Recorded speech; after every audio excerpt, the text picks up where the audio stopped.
locally, I'm the owner of 66 to Cali, which is down on the Santa Monica Pier. And hard to believe, after 83 years of history, and now it's 86, but after 83 years of history, there had never been anything at the end of Route 66. And I just found that so hard to believe. She was right that I traveled the road 27 times from Chicago to LA. And so when you've just seen all the best mom and pop shops and hotels and museums and diners, and you come into LA where you're expecting, hey, this is movie country, it's going to be a big finish, and there's nothing, it's very anticlimactic. So a couple of years ago, I went to the city and I said, you know, I'd like to start a shop at the end of 66, and they turned me down immediately. They said, there is no Route 66 anymore. And yeah, that's exactly what I was told. So I said, not only is there Route 66, it's just decommissioned, and you have about 500,000 people per year, between 250,000 and 500,000 people per year, that are ending their trips on the Santa Monica Pier, which is not the end, by the way, but I'll go into that later. And there's nobody there to greet them. I would like to be that guy there to greet them. And so they said, oh, that many people, huh? Come on out. So we got the opportunity to do that. So 66 to Cali is my shop, and you'll see us, we're known as the smallest shop on all of Route 66. We're right across from Bubba Gump's. And when you run out of road, when you're driving onto the pier and you run out of road, you'll see my shop right there. Okay, this is another of our logos, and I'll go into more about the end of the trail sign. If you've been on the pier in the last couple of years, you've seen the end of the trail sign, and so we own that sign.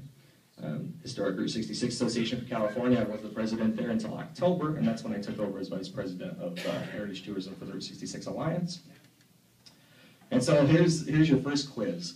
Here's the country. Now, what does Michigan have to do with Route 66? Does anybody know? I heard cars. I heard that's where it starts. It's not where it starts officially. Anybody know? Cars is close. Close, that's true. Michigan. What about Michigan Avenue? Okay, all right. Well, I'll just give you the answer. Okay, so here's the country. What Michigan has to do with Route 66 is it all started with the Indian trails. All of our roads came from Indian trails that were across the country. And this is not the clearest, I guess, but if you can see this a little bit better, you'd be able to see there's a trail known as the Saginaw Trail that goes from Detroit all the way up to Saginaw, and then the Mackinac Trail that runs right up to the Straits of Mackinac. That Indian trail ended up becoming a little bit more, became a little bit more important because the Saginaw Trail then became Woodward Avenue. How many people have heard of Woodward Avenue? Okay, and Woodward Avenue is just a small part of this trail, and the Dixie Highway runs all the way down to Florida. So this is what happened on Woodward Avenue. Ford Motor Company, basically what ended up happening is they had their Highland Park plant and the assembly line began. The Model T plant was right there on Woodward Avenue, which was once the Saginaw Trail. Well, Henry Ford had these things called automobiles that he wanted to be able to sell. And when you're on cobblestone streets or dirt roads that when it rains get washed out and ruddy, it's hard to kind of convince people, hey, this is a great riding machine.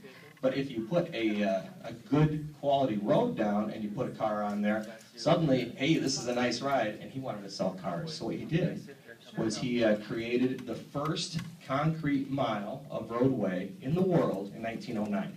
So this was Woodward Avenue in 1909, and this is about a quarter mile. This 1 mile stretch is about a quarter mile from that Ford plant that you just saw.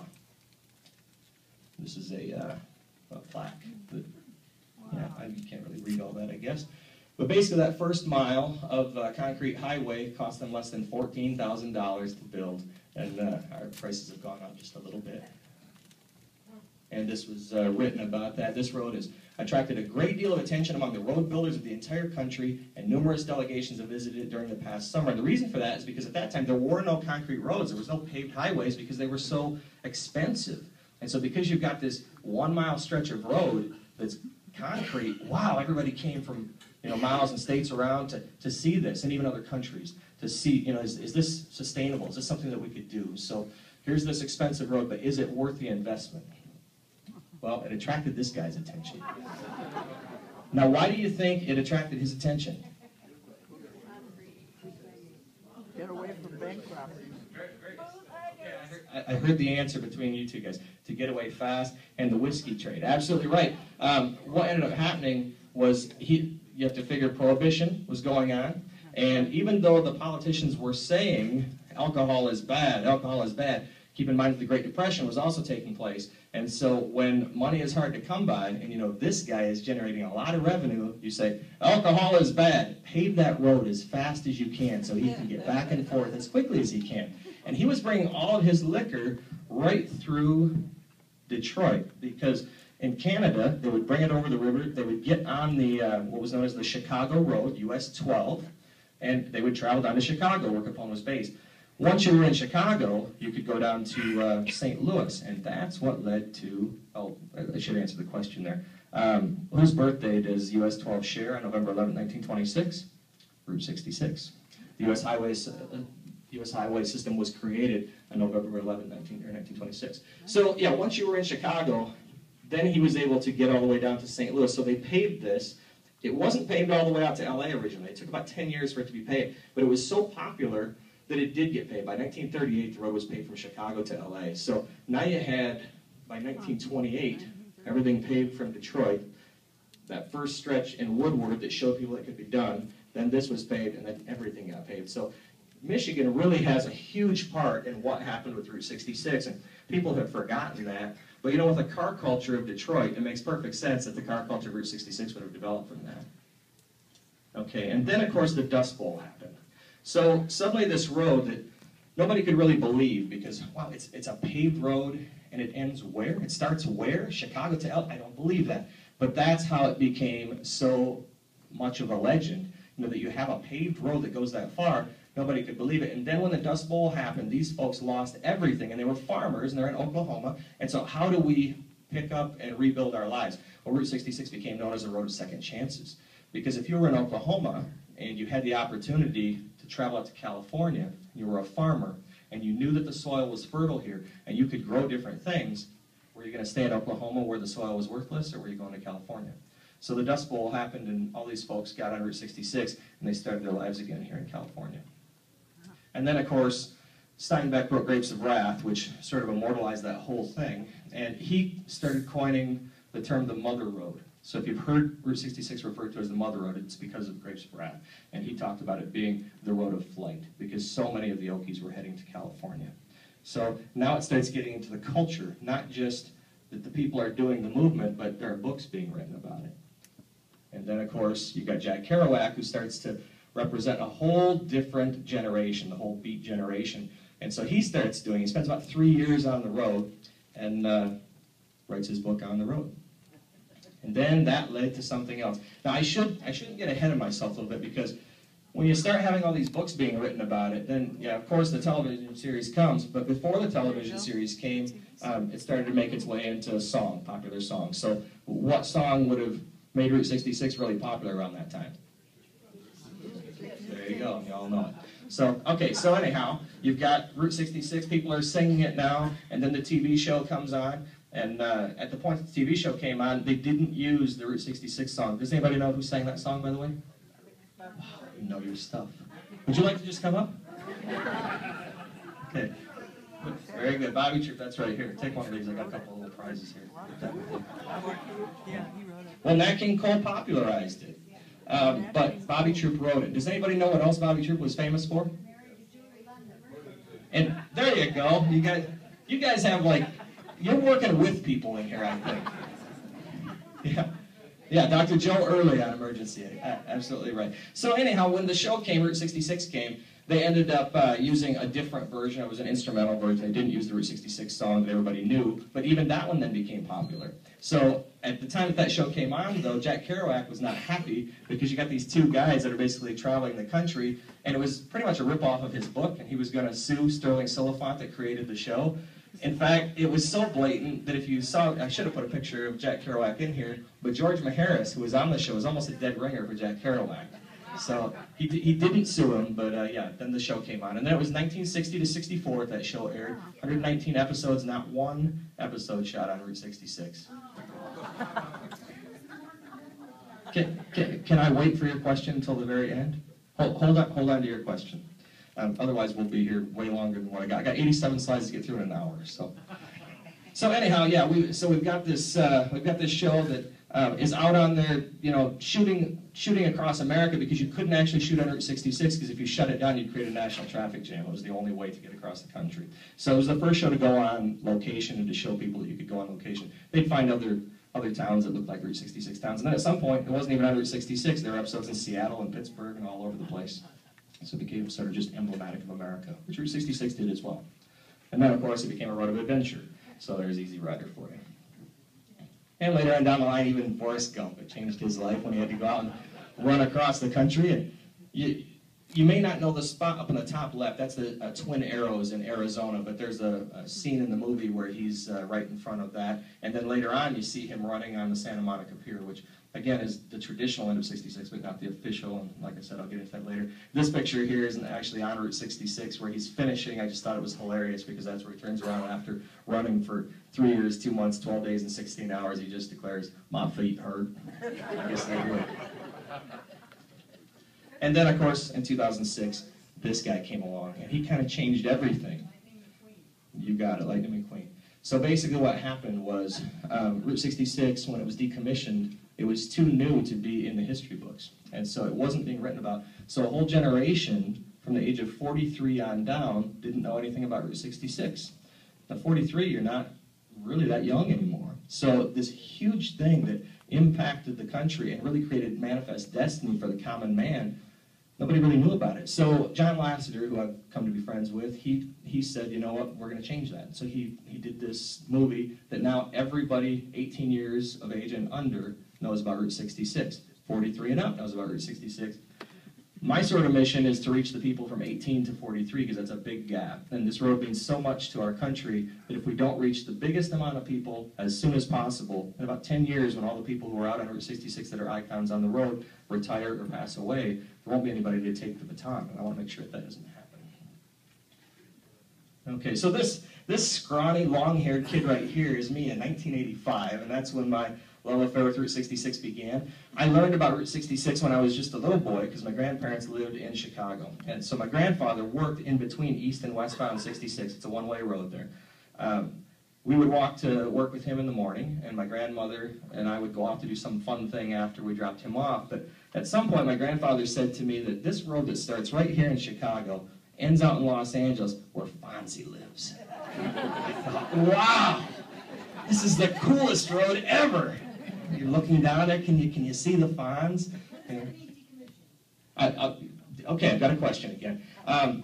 She's asking, what does it mean for a road to be decommissioned? Route 66 was a federal highway, and when the interstate was built, what ended up happening was Route 66 was obsolete at that point, so they just decommissioned it as a federal highway. It was no longer a federal highway. There wasn't a need for it, and so technically it doesn't exist anymore.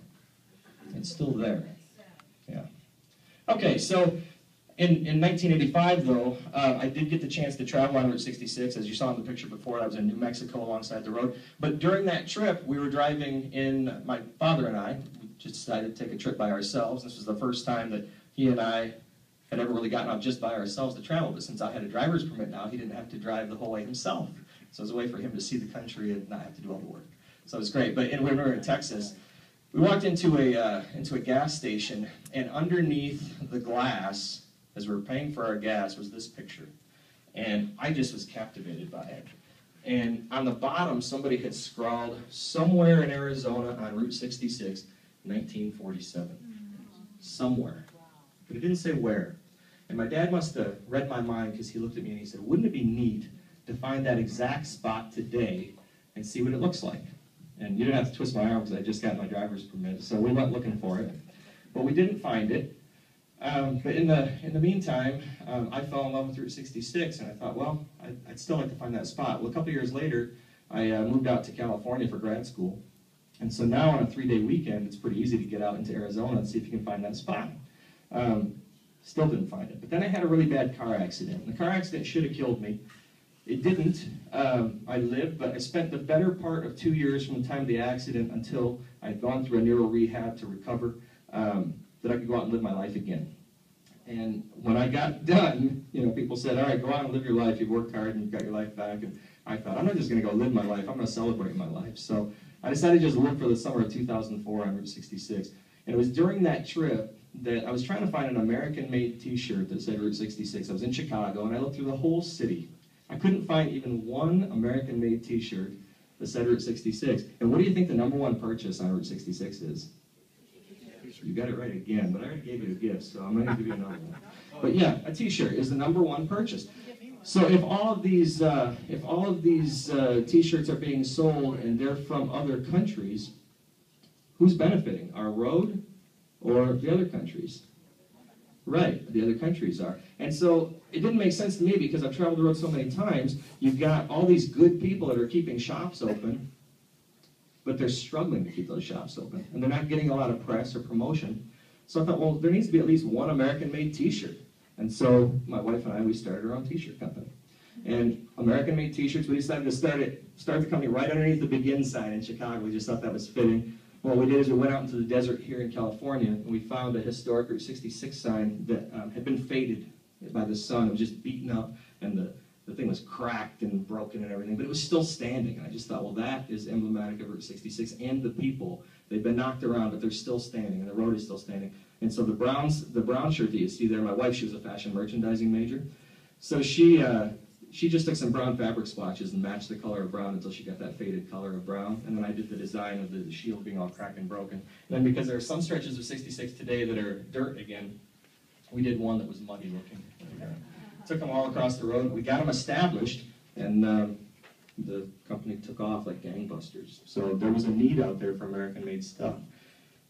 Okay, so I'm going to take you on a little trip down Route 66 right now, because these are all the places that we visited during that trip, and I've traveled them many times anyway, and these are all my friends along 66. This is the Ariston Cafe. Now, you just saw the beginning of Route 66 in Chicago, but if you were to drive about 2.5, 3 hours downstate in Illinois, you'd come to this little town of Litchfield, Illinois. Now, why is this place important?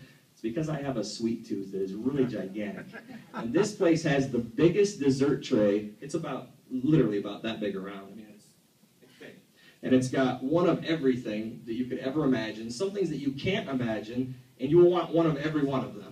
So I've figured out now that there are about 3 dishes on their dessert menu that you can travel with on the road and they don't spoil, and I really highly recommend their sticky gooey cake. Okay, that's owned by Nick and Demi Adam, by the way. If you get through there, tell them I said hi. Okay, so this is the Luna Cafe. The Luna Cafe is in Mitchell, Illinois, and what's interesting about this place is this was where Capone used to stop when he was going to St. Louis, because he couldn't go into St. Louis. He would be killed in St. Louis. So he would stop off at the Luna Cafe just across the Mississippi River, still in Illinois. And the story was, that's a neon sign, and you see the cherry up there in the glass. Well, if you came by and the cherry was lit up, it told you that Capone was in the house, the alcohol was flowing, there were women there, it was a house of ill repute as well. So if the cherry wasn't on, you could just keep on going. But if the cherry's on, you might want to stop. Okay, this is Ted Drew's Frozen Custard. Now, Ted Drew's is in St. Louis, and the reason that this is so popular, it's been around since 1931, this place, and when Ted started, he was just trying to make the best quality frozen custard that he could, but his buddy, his best friend, didn't think he was doing a very good job, so he would basically just kind of run him into the ground. This isn't thick enough. This isn't thick enough. And so Ted kept trying, until finally he made a frozen custard that was so thick you could turn the cup upside down and it wouldn't fall out, and so it became known as a concrete, and so he didn't trademark the term, and so now that's used all over the place. He should have trademarked it, but he's still there today. And the thing that's really funny about it is you see the big line out front here. It's just like that in December. I was there at Christmas time, and there was still a line going down the road, and it was freezing outside.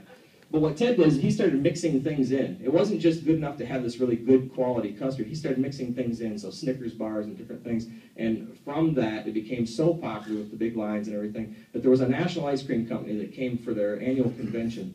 They decided to take all their VPs, put them across from Ted Drew's, and just say, watch.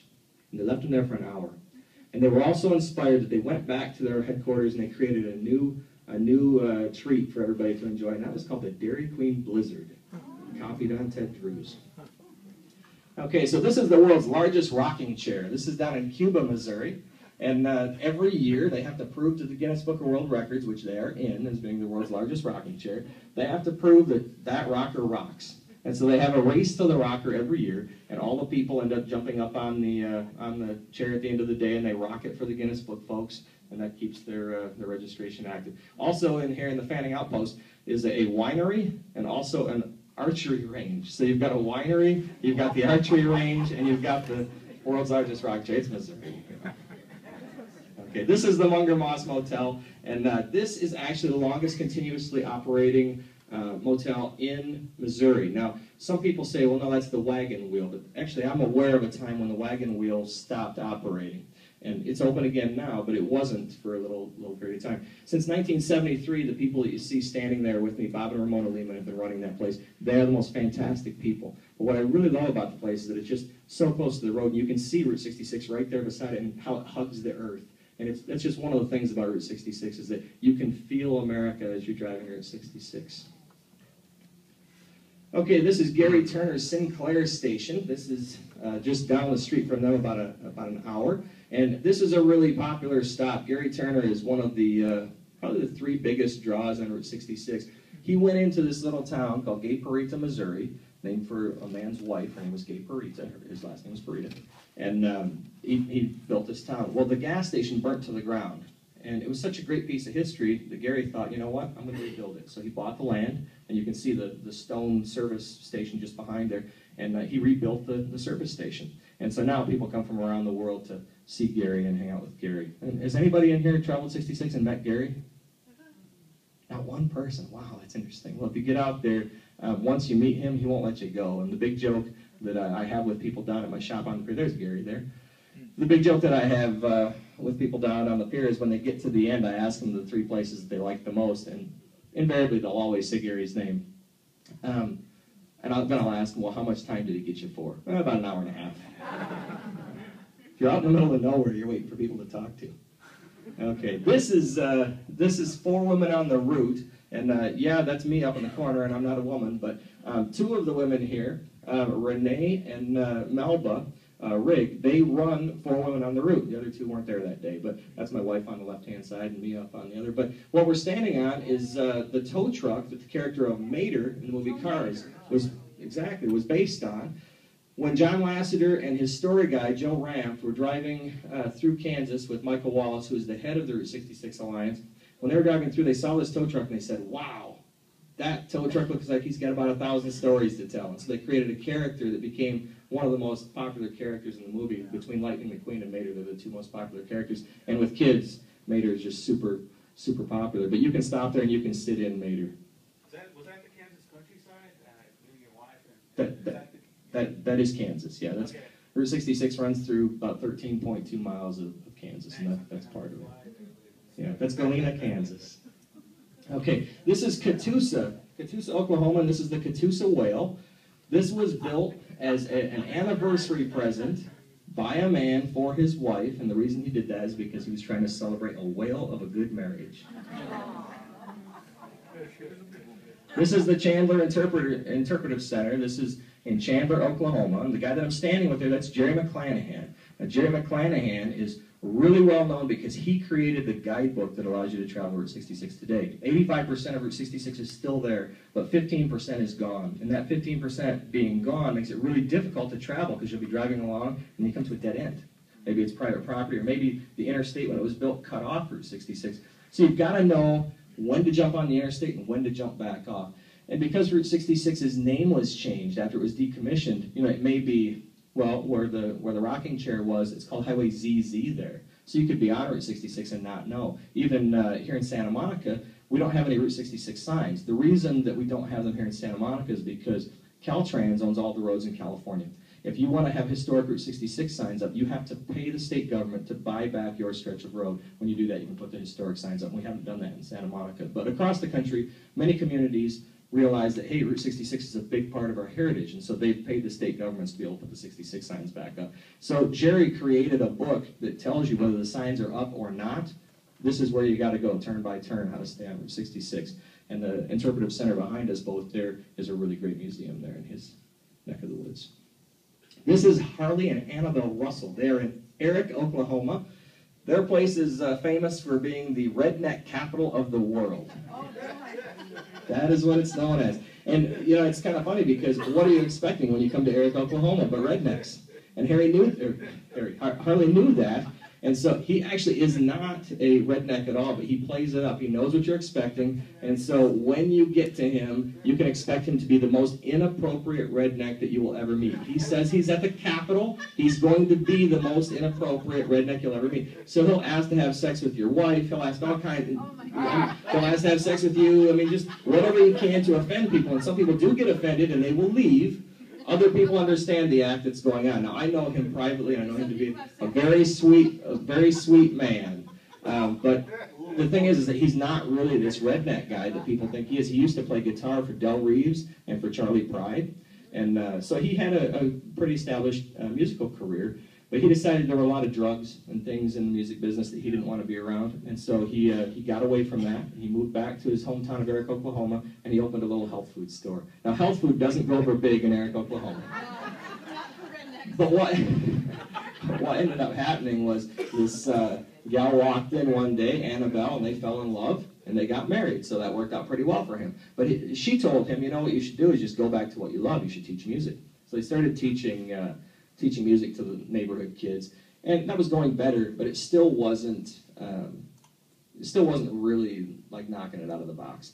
And then one day a tour bus came right into town, and they had about an extra 10 minutes. This tour guide got off the bus and he said, "We got 10 minutes. What is there to do in Eric, Oklahoma?" And Harley went right into his act. He kind of jumped out and said, "You bring those people in here. I'll show them what there is to do in Eric, Oklahoma," and just went off and scared the guy nearly to death.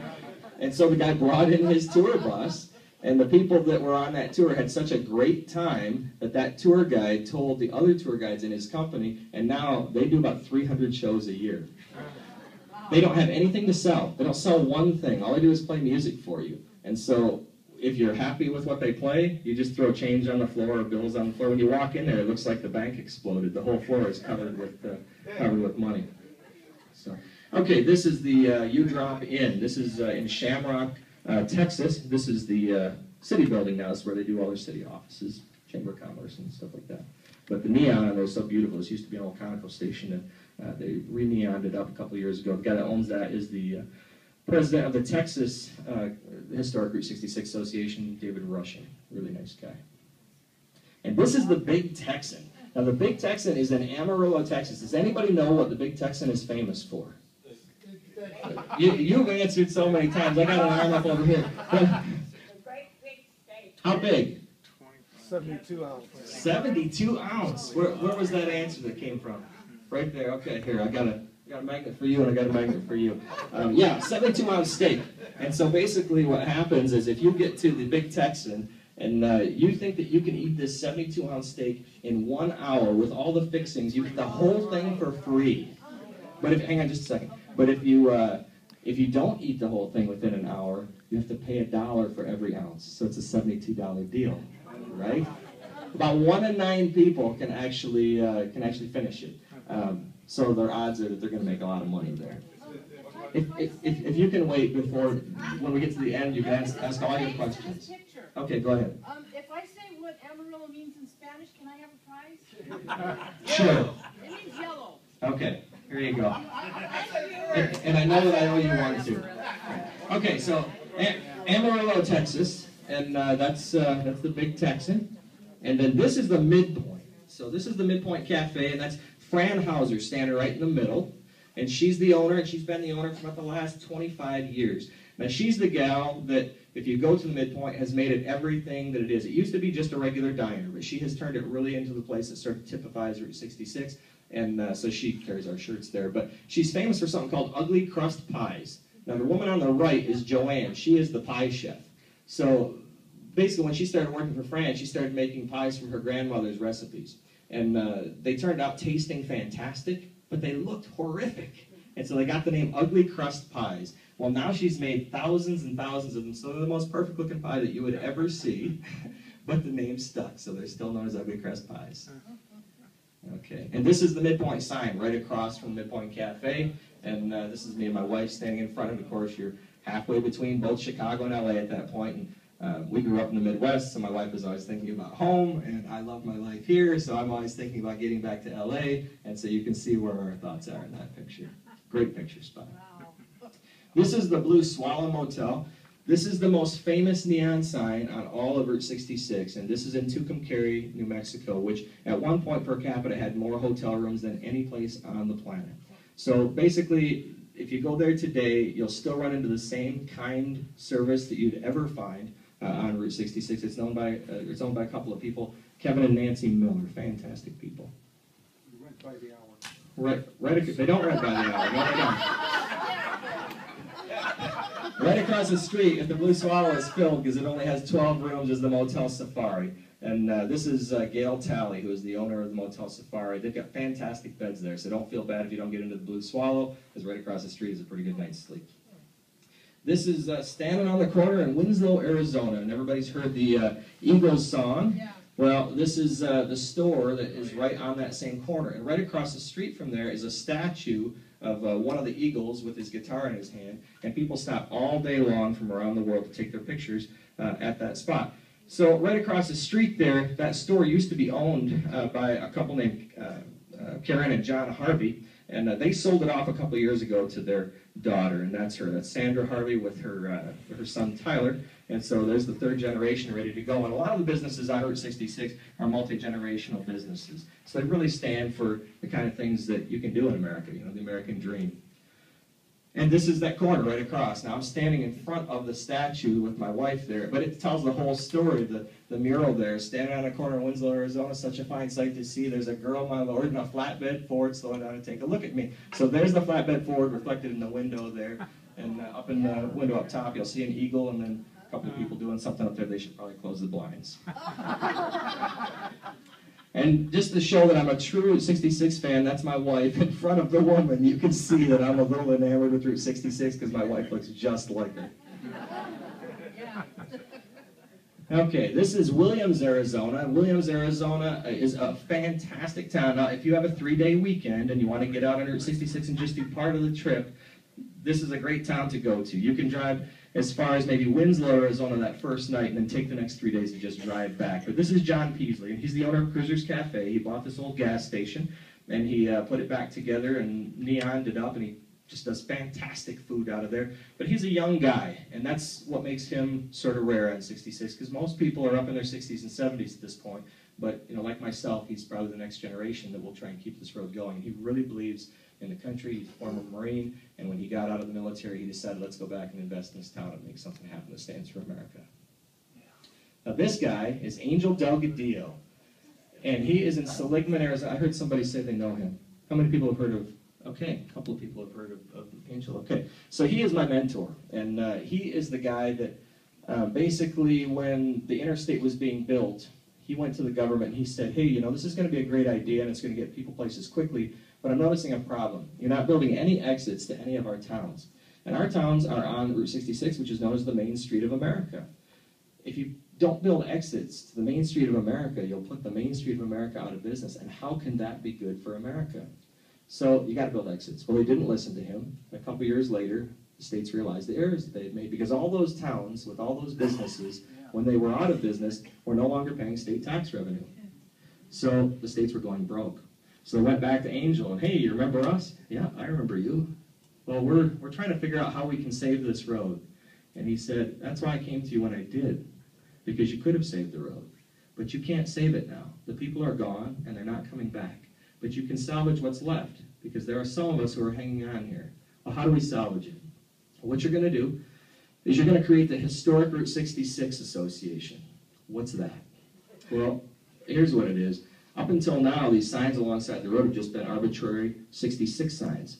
Nothing special about them. But if you call it Historic Route 66, it starts to be special. People want to know, why is this historic? And they'll get out and they'll start traveling it again. At the point they start traveling again, you'll salvage the remainder. And so on April 25th, 1988, the state of Arizona passed the Historic Route 66 Act. All the brown historic signs that you see went up. The other states saw there was business going on in Arizona again, and so all the other states started following suit. So if any time you see one of those historic brown signs, this is the guy that started the whole thing. And so he has just been a tremendous mentor to me, and as you can tell, he's telling me something there. He's just a barber, just a simple barber, but he's a testament to what anybody can do in this country if they put their mind to it. Simple barber that just wanted to keep his barber shop open. He's 86 years old. Exactly 5 5 months and 8 days younger than the road itself. And he's still cutting hair today. Okay, this is Roy's. Roy's is out in the desert, in the Mojave Desert, and it's a really nice place, but it's abandoned now. When Route 66 was decommissioned, a lot of these towns sort of just went, and the little cottages there are fantastic. It'd be great to stay in, but that's not going to happen anytime soon. This is the Saga Motor Hotel. This is closer to home. This is in Pasadena. This is owned by John Rothman out there, a good friend of mine. And if you stop in there, you'll see either Melody or Lori or Clydana working the front desk. And if you tell them you want to stay the night, tell them I sent you. It's just $66 a night. That's a deal in LA. And of course, at the end, you're going to come to 7th and Broadway, downtown Los Angeles. This is the spot that marked 7th and Broadway as the ending. Now, that was the original ending in 1926. And then in 1935, a movie was being made. And they wanted to feature Route 66 in their movie. So what they did was they decided, let's go ahead and skip over downtown LA because it looks like every other downtown. We want palm trees, and we want the ocean, and we want it to look like California. So they created a prop sign, and they put it up on the bluffs right over here in Santa Monica, down at Santa Monica and Ocean. Now, this isn't an actual picture. This is a recreation photograph that was made as a postcard after the sign disappeared. But that end of the trail sign went up in 1935. When the movie was over, they left the sign behind. So people started thinking that the end of Route 66 was out here in Santa Monica. It wasn't. It was still down at 7th and Broadway in downtown. But it became so popular that the following year, January 1st, 1936, they did move the ending of Route 66 out to Santa Monica. But they couldn't move it to this spot because there was a federal highway rule that said you had to have one highway end where another one begins. And it's very hard to begin a highway in the ocean. So what they did is they brought it down Santa Monica Boulevard until you got to Lincoln. And at Lincoln, you hung a left, and you went out to the intersection of Lincoln and Olympic. That's where Pacific Coast Highway begins. So that fulfilled the federal highway rule. So this couldn't be the end of Route 66, but it's become known as the symbolic end because it's where Santa Monica Boulevard runs out. So the official end, though, is just 9 blocks away. And, of course, in the back there, you see the Santa Monica Pier. Okay, this is the official ending right here. This is at Lincoln and Olympic. And so basically, you would have had Alt 101, which is the Pacific Coast Highway, right there. But you don't see an end sign. There never was an end sign. It just says that way for 66. And then, of course, over at Santa Monica and Ocean, they did place this plaque back in 1952. So that's why a lot of people get confused thinking that the end of Route 66 is at Santa Monica and Ocean, because there's a plaque there saying that it's a Route 66 dedicated spot. This is actually just a few feet from where the original end of the trail sign was. That end of the trail sign disappeared in the 1950s, by the way. So they put this in basically to honor Will Rogers, who lived here in Santa Monica and was mayor at one point. And he had spent a lot of his career on Route 66, or part of it. And so they thought, well, let's just put a monument at the end right there at Santa Monica and Ocean. We'll dedicate the whole road to him. So it became known as the Will Rogers Highway in 1952. And there's the official end today. Dr. Beecham's Western Dentistry. Not so celebratory, is it? Yeah, so but it is the official end. It fulfills all the federal highway rules. I just thought, wow, this is a huge opportunity lost. And when you get to the end of taking such a great trip, that's not it. That is the intersection. Sorry, that's a blurry picture. It doesn't look so good growing up. It's just a very dangerous intersection. And so the city hasn't ever put anything there to commemorate Route 66 because they don't want people running out in the middle of the road to get their picture taken on an insignia that's laid in an intersection and getting run over. And of course, there again, people running down the other way. So it's just a really bad spot to really recognize anything for 66. So people continue to go to that spot down there at Santa Monica and Ocean. And that's known as the spiritual end of 66. But again, what's right there in the background? It's the Santa Monica Pier, and longtime people in Santa Monica will know that until 1983 you could drive all the way to the end of the pier. So if you have just driven 2,400 miles, and you see somebody with their car out over the Pacific Ocean, and you're sitting up here at Santa Monica and Ocean, are you staying there, or are you going out on the pier? Right, exactly. So people started going out on the pier, and that became known as the traditional end. Traditional end because the Webster's Dictionary defines traditional as the culturally accepted practice or norm. And so since everybody was going out there, and you couldn't make it official, because you can't induct a pier into a federal highway system, all it could be is the traditional end. And of course, there it is right there. Okay, so I wanted to do something about it, so I went to the city and said, hey, we'd like to start that shop. They said, okay. I said, I've got a picture that you saw. I thought, well, let's give people a shirt when they get to the end so they can celebrate that, hey, we made it to the end. Take away some of the anticlimactic feel of that ending. So we did that, and we sold so many of these shirts in the first 3 weeks that I was approached by Ben Franz Knight, who used to run the pier. And he said, hey, you own that sign, or the rights to that sign. I bought the rights to the end of the trail sign because I wanted to put it on the front of this shirt. And he said, you own the rights to that sign, right? And I said, yeah. And he says, well, the city owns the pier. Would you ever like to put that sign back up? I said, I would love to put the sign back up. A couple of months before, I had been turned down for my shop, and I was getting offered to put the sign back up. So anyway, there was my shop right there when we opened the shop. And sorry, it's tilted a little bit. It'll make you seasick just looking at it, won't it? Just apropos. But yeah, originally, somebody said something about the size of the shop. We were told, well, you can't have a whole shop, because who's going to come for a shop completely based on Route 66? And I said, have you seen Route 66? It's nothing but shops for 2,400 miles. But they said, well, we'll see if you make it through the winter.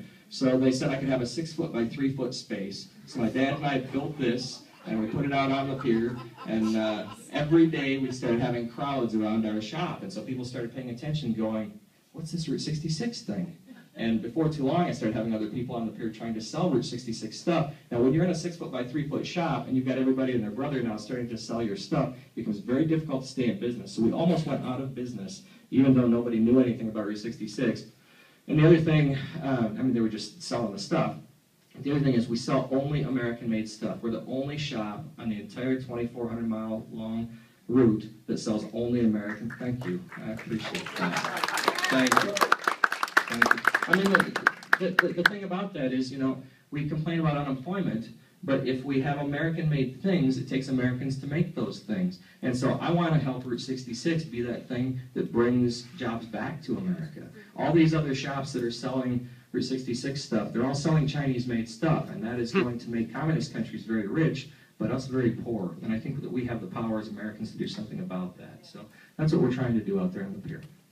Okay, and so that's one of the shirts, and I just thought, I was standing there one day looking out at the ocean, selling T-shirts, and I have a master's degree as a family therapist, and I'm selling T-shirts now for a living, and I thought, wow, this is a pretty cool life. I've been through this whole accident and almost lost my life, and, worked hard to get that life back, and just to take in the breath of what was in front of me, just because I wanted a T-shirt, just crazy. So anyway, nice experience to be out there. And the thing that I tried to do when I went out there, since there had never been a sign for Route 66 at the end, I created this the night before I started my business for $80 at a FedEx Kinko's. I thought it needed to exist. It doesn't exist. Let me make sure it does exist. So I put it on the end of our shop, and that's why people started taking pictures around our shop all day long. They wanted, once they had just traveled this whole road, they wanted to show that they'd made it to the end. So that allowed people to do that. And we still have those signs in the end of our shop today. So if you drive down onto the pier, when you run out of road, you'll see that sign in the end of our shop. And we're in a permanent shop now, thank God. Why isn't it the beginning? What's that? Why isn't it the beginning? There is a beginning sign. It was earlier on in Chicago. There was a begin sign, but there wasn't an end sign. Now, I'm sorry, this is a blurry shot too. This was on the day that they decommissioned Route 66 in Chicago. This is at the other end. So on one side, you're going to see the beginning sign, that's Adams Avenue, and on the other, Jackson, you're going to see the end sign. So this was the day that they put Route 66 to death in Chicago, and I thought, we can do something about that. So when Ben came to me and said, hey, would you like to put the end of the trail sign back up? If you own it, why don't we put it back up? I thought, yeah, that'd be great. So I said, let's not just do it on any day. Let's do it on a special day. Let's do it on November 11th. That's the birthday of Route 66. So for the 83rd birthday of Route 66, we got to counter this picture with that picture. Started putting it back up. And of course, that's in fastening it in place. And then that's the moment we pulled the tarp off. Now, it doesn't look like there's a lot of people there, but you can't see the other direction. We got ABC, NBC, CBS, and Fox to show up that day to cover that sign going back up. It was me and four people total that put that event together. We sent out a press release about 8 days before we did this event. And all the networks showed up, and then all the newspapers showed up, and that night we made the NBC Nightly News, and we ran all the radio stations. And then the day afterwards, we were in the New York Times, and the LA Times, and then the day after that in the Independent in the UK, and that article got syndicated. It went to Ireland, Australia, New Zealand, and South Africa, so we reached 60 million people around the world our third month of business. So we started getting a lot of attention. Thank you again. That's very nice. Thank you. This was the crowd looking the other way. We had a few cameras on us that morning. pictures. A lot of you will know Richard Bloom, who has become a good friend, and I'm very happy for everything that's happening with him right now. But he was the mayor. Obviously, if you don't know him, he was the mayor here, and he has been involved since the beginning. And one of the things that hasn't been so pleasant is that because we've done something that has drawn a lot of attention, there have been other people who have tried to cut into our business and put us out of business so that they can take over our business. And Richard has been steadfast supporting us. He's been there since the beginning with us, and he did everything that he could to make sure that when our lease was up, there were some people who didn't want us to get our lease renewed because they wanted to make sure that they could take over what we'd started. Well, he made sure that we got our lease renewed. So he's a great guy, and we owe him a lot. What about this Miss Route 66? Let's hang on until the end, and you can ask all the questions you want. Okay, so there's another picture there. And then this was after the crowd left. My wife and I finally got a moment by ourselves with the sign, and so we were happy to do that. And this shop here actually became our permanent shop now, so we don't have to push our shop out every day and push it back in at night. Now we're fixed in a permanent location, so as you can see right across there from above the bumps. And then about 10 months after we opened, we got this. So we were pretty happy about that, to make an impact in such a short time. And with 6 million people on the pier every year, we have an opportunity to reach that generation that wouldn't have been reached otherwise. And so every day I have people coming up saying, you know, what is Route 66? And so we spend a lot of time educating people about Route 66 and what it meant to America. Generally not internationals, though. 70% of our business is international. They all know about Route 66.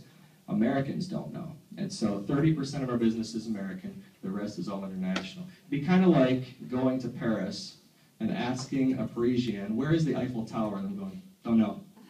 It's really strange. So it's really upon us to educate the younger people. Okay, and that's our new shop. That's the day that we moved into the new shop. And you know, we finally had, after 80, well at this point it was 84 or 85 years now, that we finally had a permanent structure to recognize Route 66 at the end. And so you'll see again that Richard was there, and I wanted to give him the credit, so he got to cut the red tape in front of us. And then of course Carol Line, who you'll see standing there to my right, and many other folks in Santa Monica. You recognize Misty Kearns over there just standing to the left of me. She's with the CVB. She runs the CVB, and she has been phenomenal since we opened here. And we've had the opportunity to work together on a couple of different things. And anything I can do to support Misty, I want to do, because she's trying to promote Santa Monica the best she can, and anything that I can do to help her do that, I want to do. We've got some great people here in Santa Monica. Jim Harris, who is the deputy director of the pier, staying there in the light blue shirt and tie. He's also the pier historian. He's been a great guy and a good friend to us. And then the other folks are all people that are involved with Route 66 in some way. I was president of the California Historic Route 66 Association. This was the executive director of the California Preservation Foundation. And when I got the opportunity to become vice president of Heritage Tourism for the Route 66 Alliance, the national organization, I asked Glenn if he would take over as president. So he's the new president in California. And he's an absolutely fantastic guy who cares everything about preservation. He's a good match for our group.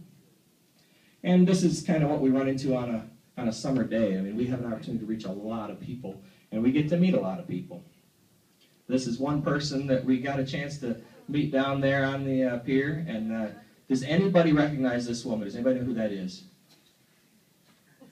Got people standing up and looking. I got one hand that's up. Why don't you tell me who that is? That's Cindy Troop, Bobby Troop's daughter. That is exactly right. That's Cindy Troop, Bobby Troop's daughter. And so I was working one day, and I saw this woman walk up in this pink sweatshirt, and she had a Route 66 on her sweatshirt, and I said, wow, I like your sweatshirt. She hadn't bought it from me, so I was trying to figure out where had she gotten that sweatshirt from. And she was being a little coy about it. She didn't want to get in and talk about her dad or anything, you know. She's a very modest person. And then Dickie, who you see on the left there, he said, look, her dad wrote the song. Just cut right through it, you know. And so my eyes got huge, like, wow, I've got Bobby Troop's daughter right here. She became an instant friend to me, and she's sitting right here in the front row.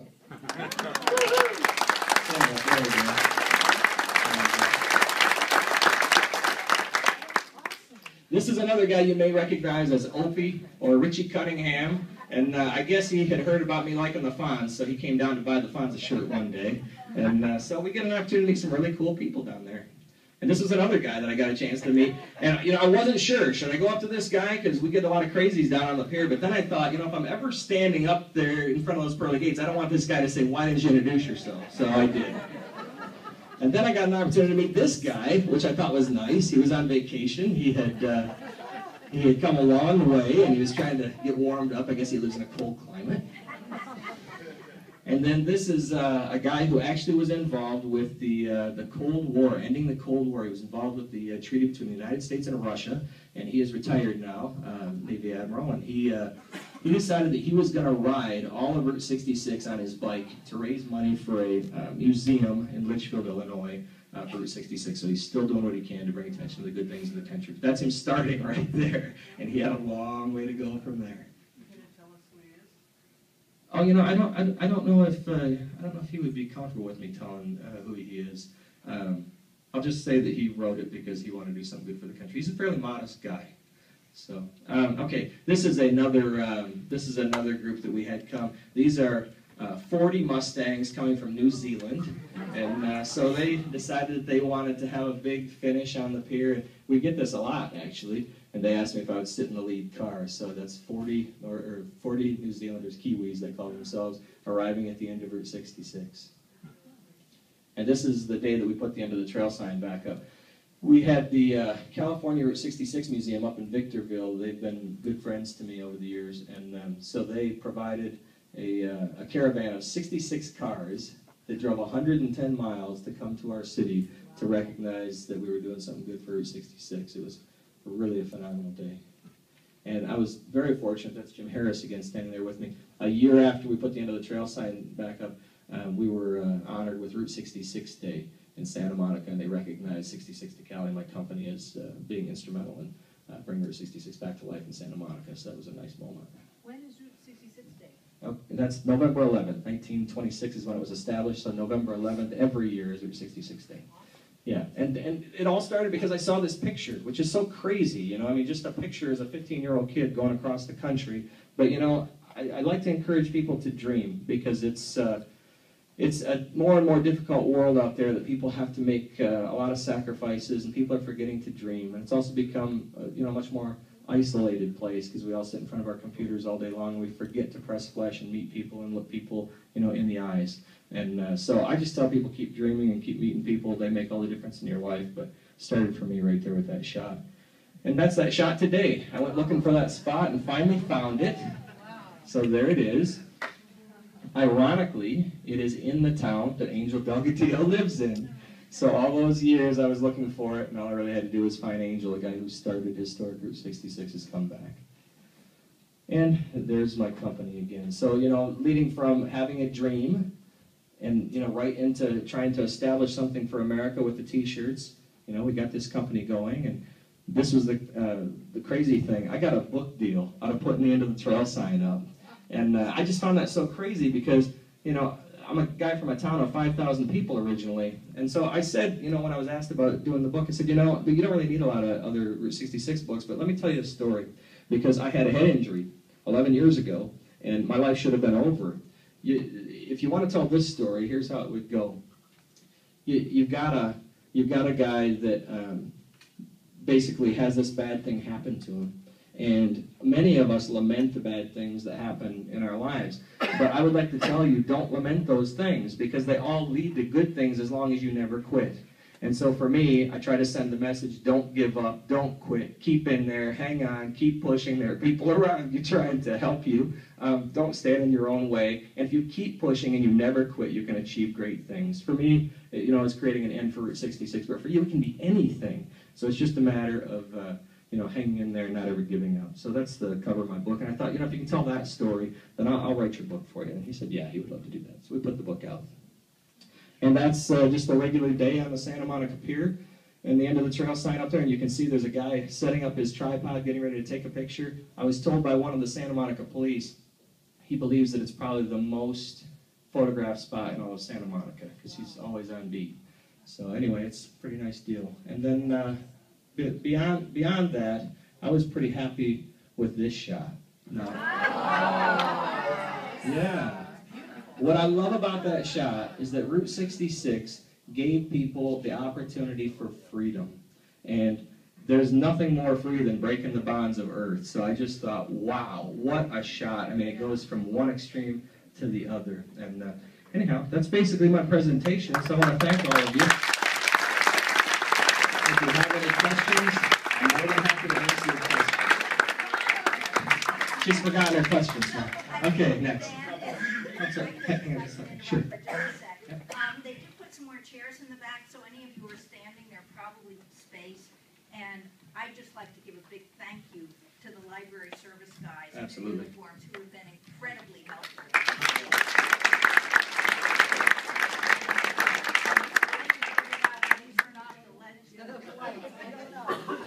Thanks, Dan. Sure. You have a question? You sell stuff at your shop other than just the t-shirts? You sell books on 66? Yeah, books. I mean, you name it. Books. We got old style sodas like because Capone was responsible for getting the road paved because of everything he was doing. His warehouses were broken into many times by the feds to see if they could bust him. They never found liquor, but they found bottles. What he had was a soda pop company that he used as a cover. So about 3 years ago, somebody started using those recipes and making Capone sodas again. So we sell Capone sodas, things like that. I mean, anything that's Route 66 related. If it's t-shirts, shot glasses, whatever, we've got them down there. And at this time of the year, we don't carry as much stuff because this is a slow time of season. But in the summer, yeah, we've got all kinds of stuff. You stopped Angel, you just mentioned his brother. He passed away. Yeah, Juan passed away a few years ago. So. Yeah. We've been on Route 66 a few times, I think. Yeah, Juan was a friend, but he passed away a few years ago. Go ahead. Yeah, Interstate 66 runs out of Washington, D.C. into the Shenandoahs, and I was amazed when I saw that years ago, and I thought, how could they have done this? What federal bureaucrat ever come up with this? You know the story. I mean, why the hell they did that? Well, the interstate system was designed to replace Route 66. And there's a woman who also passed it. 66 was, sacred, isn't it? Yeah. No, it's not to them, though. That's why they tried to put it out of business. It runs right out of Washington into the Shenandoahs. It has nothing to do with anything. No, but that's the interstate system, so it's completely different than the U.S. highway system. Yeah, so, I mean, you don't have to be too upset with them because they're looking at it as apples and oranges. One's an interstate, one's a U.S. highway. So it doesn't take anything away from 66, but it does confuse people. So I've had people stand on the pier and argue with me about where it begins, and I have to explain to them there's a difference between an interstate and a U.S. highway system. Go ahead. Highest and lowest elevation. Oh, wow. Highest and lowest, well, lowest would be sea level. And highest is in Arizona. I want to say it's 7,637 feet, but I may be off on that. There's a sign that actually says it when you get to that point. It's just near between Flagstaff and Williams, Arizona. I think that's the height. Yeah, about that. Hang on. You know what? Go ahead. You ask your question. Yeah, I remembered it. Okay, but I forgot the other question. That beauty contest about Miss. The beauty contest. Yeah, every year we have a Miss Route 66 contest, and so there is a Mrs., a Miss, a Teen. It runs the gamut. Every year. Every year, yeah, and they have them in each state too. So you'll have a Miss Route 66 for Missouri, you'll have a Miss Route 66 for California, and then at some point during the International Route 66 Festival, they all come together and they pick out of all the ages who's the winner of all of them. Wow. Yeah, go ahead. There's a spot between Kingman, Arizona, and Needles. Yeah. And I remember I was driving down Interstate 40, and the interstate kind of goes like this. And then there's this little dotted line that goes across that part, which I almost ran out of gas in the middle of the summer. Yeah. And it was a very treacherous, narrow switchback road. And I'm wondering if you could tell a little bit about how that was built. Yeah, that's, I heard you say Sitgraves Pass. Yeah, that's the stretch that leads to Sitgraves Pass and goes into Oatman, Arizona. And that is probably the most popular stretch of Route 66 today. It's the longest continuous stretch remaining of Route 66. And basically all those towns, because that road runs so far away from the interstate, what a lot of people don't realize is that when the interstate was built, it was actually built sometimes mere feet from Route 66. So I had a friend, she passed away in 2000. Her name was Lucille Hammonds, and she ran a place called Lucille's in Oklahoma, Hydro, Oklahoma. And she was literally less than 50 feet from the interstate. So when they bypassed Route 66, she could see all her customers going by, but they had no way of reaching her. And so she watched her business continue to shrink and shrink and shrink. And it was just torturous because she could see how much business is going by. And after everything that she had done, to keep that shop going, to establish Hydro, she just felt like it was very cruel. And she had an opportunity to talk to one of the people that was involved with the transportation system in the country. And he said, we want this to go out of business. You know, this is all like redneck stuff, and we're not rednecks, you know. And so they built the interstate on purpose to put Route 66 out of business. They cut off parts of it because, of course, some of us are creatures of habit. And if you've gotten to a certain place by using Route 66 before, but they're investing millions and millions of dollars in the interstate, they don't want you using Route 66. So they would cut it off and force you to get on the interstate. Once you got used to it, it took. And so people started driving the interstate and they forgot about the small towns. But it's the small towns of America that keep us connected to one another. And so they're very important. The building, the dentistry building on Olympic and Lincoln. Yes. Do you know anything about the history of that building? Who just said that? And when did that cease to exist? Say this out loud so everybody can hear. Let me first say her question again. She wants to know about the building at Lincoln and Olympic. What did that used to be? A Penguin. And when did that cease? The Penguin Restaurant. And when did that cease to exist? What year? What year was it? That it ceases to exist. I'm asking you. No, I don't know. About 04. About 2004. Okay, so there you go. The architect. Do we know the architect? I don't know the architect. Do you know the architect? No, not personally. Do you know the architect? Okay, we don't know the answer to that. Isn't it now an empty building? No, it's a dentistry. It's a dentistry. Yep, go ahead. Thank you for your great lecture. It's my pleasure. It's my pleasure. I was wondering, you mentioned in Pasadena, the saga. Can you just give us the actual physical route coming into Los Angeles, the roads that come? Yeah, you're going to be... Could you repeat the question, please? Yeah, question is, can I tell her the way to get from Pasadena to Santa Monica on Route 66? Yeah. Because the names of the streets do change, and you're not going to see it marked in all of those places as Route 66. If you're at Colorado Boulevard in Pasadena, here, let me tell you a little extra about the endings. Originally, 7th and Broadway downtown. And then in 1935, or January 1st, 1936, it went to Lincoln and Olympic. In the 60s, 1965, the interstate was finished in Los Angeles, so they didn't need Route 66 here anymore. So they backed the ending off to Pasadena at Arroyo Seco and Colorado. That became the third ending. In 1975, the interstate was done all through California, so they backed the ending off to the border between Arizona and California. So that was 1975. So you had 4 official endings, and then you had the symbolic ending and the traditional ending on the pier. It was really crazy and confusing, which is why